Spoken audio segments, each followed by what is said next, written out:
Hello everyone, welcome back to my channel and welcome back to another part of Devil Lived Inside Us. Okay, this is a part 2, or this story is a Wangshar Megawords historical affair. So let's start. तो wing अपने माँ पापा को bye बोलकर चले जाता है। उस गांव में और भी ओमेगास और अल्फास थे जो लायन कबीला जा रहे थे। इसलिए विंग जो कुछ ओमेगास थे जो डर रहे थे उनके साथ ही जाने का फैसला करता है। तो वो सबके साथ ही जा रहा था। वो और दूसरे ओमेगास से बात करने की भी कोशिश करता है, ऑफ कोर्स, क्योंकि वो बातूनी है इसलिए। पर अफसोस कोई बेचारे बच्चे से बात ही नहीं करता है, इसलिए विंग चुप हो जाता है। एंड फाइनली वो सब लैन कबीला पहुंच जाते हैं, लैन क्लैन पहुंच जाते हैं। एंड एक एक करके सबको अंदर जाने दिया जाता है क्योंकि उनको चेक करके भेजा जा रहा था अंदर। एंड सब चुपचाप से चेक करा भी रहे थे, जैसे मतलब चेक किया जा रहा था, तो वही सब करवा भी रहे थे। एंड एक एक करके सब अंदर जाते हैं। जब विंग की बारी आती है तो वो लोग विंग को हाथ लगा के यहाँ यहाँ वहाँ ऐसे हाथ लगा के चेक करना, उसके प्राइवेट पार्ट को भी टच करना। तो विंग उनका हाथ को हटा देता है क्योंकि उसको अनकंफर्टेबल फील हो रहा था। बट फिर भी वो लोग वैसे ही टच करके करते हैं तो विंग को गुस्सा आ जाता है। बट फिर उसे याद आता है कि उसके माँ बाबा ने मना किया था कि गुस्सा मत करना, ठीक है, गुस्सा में कुछ कर मत देना। मगर उन्होंने ये भी कहा था कि अगर वो लोग तुम्हें ज़्यादा गुस्सा दिलाएं या अपनी लाइन क्रॉस करें तो तुम अपने गुस्से से ही काम लेना, क्योंकि गुस्सा करना या ना करना तुम्हारी चॉइस है। मगर अभी विंग ने खुद के गुस्से पर कंट्रोल किया क्योंकि अभी कुछ ज़्यादा नहीं हुआ था, इसलिए। एंड फिर तलाशी हो जाने के बाद वो लोग कहते हैं कि तुम सब अंदर जा सकते हो, सॉरी, विंग को तुम अंदर जा सकते हो। तो विंग अंदर चला जाता है। बट अंदर जाते ही उसे बहुत ही ज़्यादा ठंड लगती है। एंड विंग अपने अपने आर्म्स से खुद को रैप कर लेता है। मगर वो देखता है कि और सारे लोग नॉर्मल हुए हैं। क्या सिर्फ मैं ही देखो, क्या सिर्फ मुझे ही ठंड लग रही है? देखो यहाँ सब कैसे है, उन्हें इस ठंड से कुछ फ़र्क ही नहीं पड़ रहा है, बट मैं। एंड ये बोल करके विंग एक पॉट कर लेता है, पाउट, क्यूट सा छोटी सा। बट लग रहा था ये कोई था जो उसकी इस अपसेटनेस देखकर बिल्कुल भी खुश नहीं था। एंड कुछ सेकंड के बाद ही विंग को थोड़ा वार्मनेस फील होता है। उसे ऐसा लग रहा था कि किसी ने उसे हक कर लिया हो। एंड जैसे ही विंग को ऐसा फील होता है तो वो एक छोटी सी स्माइल करता है, क्योंकि वो इस वार्मनेस को जानता था। जब वो 10 साल का था तब से ही उसे ऐसा फील होता था, और वो ये समझता था कि उसकी खुद की बॉडी का हीट ही है, उसके वजह से उसे ऐसा फील होता है। उसे खुद की बॉडी का हीट, जब आप डरते हो तो आपकी बॉडी हीट को क्या बोलते हैं, मतलब नहीं बता पाऊँगी मैं, ठीक है ना, मेरे साथ होता है तो मैंने इस स्टोरी में ढाला है, ठीक है। तो खुद की बॉडी की हीट ही है जो बाहर निकलने की वजह से उसको वार्मनेस फील करा रही है, ठीक है। उसे खुद के अंदर के ओमेगा, उसे लगता था कि उसका खुद का अंदर का ओमेगा उसे हक किया है, क्योंकि जब भी वो डरता था या अकेला फील करता था या जो भी ठंड लगता था तो हीट फील होता था, और गर्मी लगता था तो सेम उसे कोल्ड फील होता था। वैसे मुझे कोल्ड फील नहीं होता, ठीक है ना, सिर्फ हीट का मैंने बोला कि डरती हूँ ना मैं, तो थोड़ा हीट फील होता है थोड़ा सा, ठीक है। ऐसा अंदर से हीट बाहर निकलता है ऐसा फील होता है, सो दैट्स व्हाई, ठीक है ना। वो ठंड में गर्मी वाला हुआ बट गर्मी में ठंडा वाला नहीं, ठीक है। ये थोड़ा अजीब था। विंग ने अपने माँ बाबा को भी बताया था, हाँ कि माँ बाबा ने बोला कि कोई बड़ी बात नहीं है, मगर हम मगर जो विंग था ना, उसे सिर्फ ठंड के टाइम पर गर्मी लगने की बात को बोला था कि जब उसके वो ठंड लगती है तो फिर उसके अंदर की बॉडी की हीट की वजह से उसको गर्मी, मतलब ऐसा उसको लगता है कि अंदर से बॉडी की हीट है, या फिर उसका ओमेगा, उसको अंदर का ओमेगा उसको हग कर रहा है, ऐसा सिर्फ ठंड के बारे में बताया था और कुछ नहीं। तो उसकी मॉम ने भी यही कहा था कि हाँ, हो सकता है ये तुम्हारे अंदर की ही हीट हो। एंड उसके बाद विंग ने कभी पूछा ही नहीं।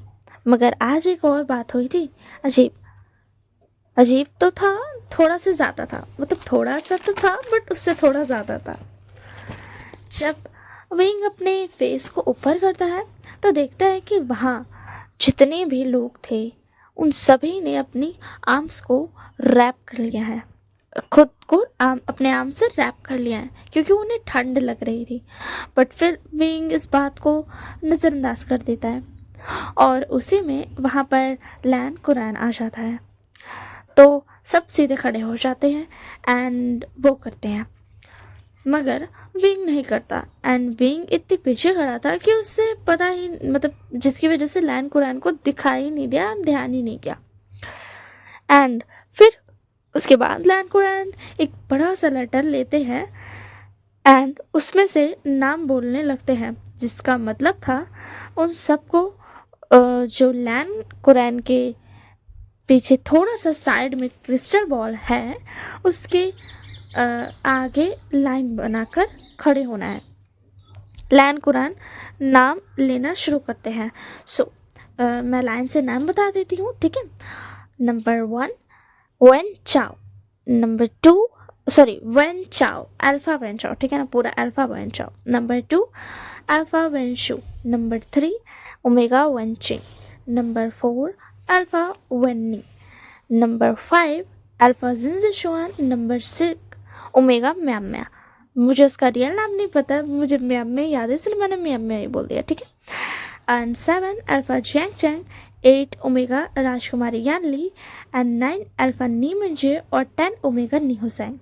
एंड बस इतना ही था, दैट्स ऑल। सभी लाइन से खड़े हो जाते हैं एंड फिर उसके बाद लैन कुरैन कहते हैं कि सब इस क्रिस्टल पर हाथ रखो, एंड सब वैसा ही करते हैं। वैसे ही होता है जैसा लैन कुरैन ने सोचा था। सबकी गोल्डन कोर बहुत ही ज़्यादा स्ट्रॉन्ग थी, सब A+ थे। एंड लैन कुरैन एक पेपर में इन सब की डिटेल लिख लेते हैं एंड बोलते हैं कि और सबकी रैंक चेक करके पेपर में लिख करके मुझे दे देना। एंड लैन कुरैन उन 2 लोगों, जो कि वहाँ पर 2 लैन के डिसिपल्स खड़े हुए थे, उन लोगों को बोलते हैं कि तुम लोग दे देना, ठीक है। और जो 10 लोग थे जिनका जिनका नाम अभी अभी मैंने बताया, उन सबको बोलते हैं कि तुम सब मेरे साथ चलो। एंड ये बोल करके वो वहाँ से जाने लगते हैं। एंड ये देख करके, मतलब लैन कुरैन को जाते हुए देख करके विंग को थोड़ा डिसअपॉइंटमेंट फील होता है। लैन कुरैन जो जा रहे थे कि वो रुक जाता है एंड बोलता है, ओ मैं एक और ओमेगा को बारे में तो भूल ही गया। एंड ये बोल करके लैन कुरैन एक इरिटेटेड, मतलब ये वाला वर्ड जो था ना, वो एक इरिटेटेड ऐसा बहुत ज़्यादा अजीब सा आवाज़ में बोला था, जिससे यार इंसान सुनेगा तो इंसान को फील होगा कि हाँ वो मेरा बेइज्जती करने वाला वे में बोल रहा है, ठीक है। तो वैसे बोला था। एंड ये बोल करके लैन कुरैन फिर वो उस लेटर को फिर से, मतलब दूसरे वाले लेटर को फिर से निकालता है, जिसमें उन 10 के नाम वो जो 10 के नाम लिखे थे ना, उसके अलावा भी वहाँ पर एक साइड में एक्स्ट्रा में लेटर उसमें था जिसमें एक और जन का नाम लिखा हुआ था, ठीक है। एंड एक डिसअपॉइंटमेंट फेस और इरिटेटेड वॉइस में लैन कुरैन बोलता है, वी वुशियान। विंग अपना नाम सुन करके आगे जाने लगता है एंड विंग बस 0.001% गुस्सा हुआ था, ठीक है, जो सिर्फ उसके अंदर ही था बस, क्योंकि वो इतना कम, मतलब इतना कम गुस्सा जो था इसी के लिए। बट हाँ, विंग को अंदाज़ा था कि विंग को भी बुलाया जाएगा, क्योंकि उसके मॉम डैड ने पहले ही बता दिया था कि वो लैन चिंगेजुन, लैन कुरैन और लानी की क्लासमेट थे। इसी के लिए विंग को ये बात पता थी कि उसको बुलाया जा सकता है। तो विंग आ जाता है, उस क्रिस्टल पे हाथ रखता है। तो सो गाइस, वो क्रिस्टल पे हाथ रखेगा एंड उसके बाद क्या होगा, ये पार्ट यहीं तक था। ठीक है, इससे इस पार्ट को हम यहाँ पे एंड करते हैं।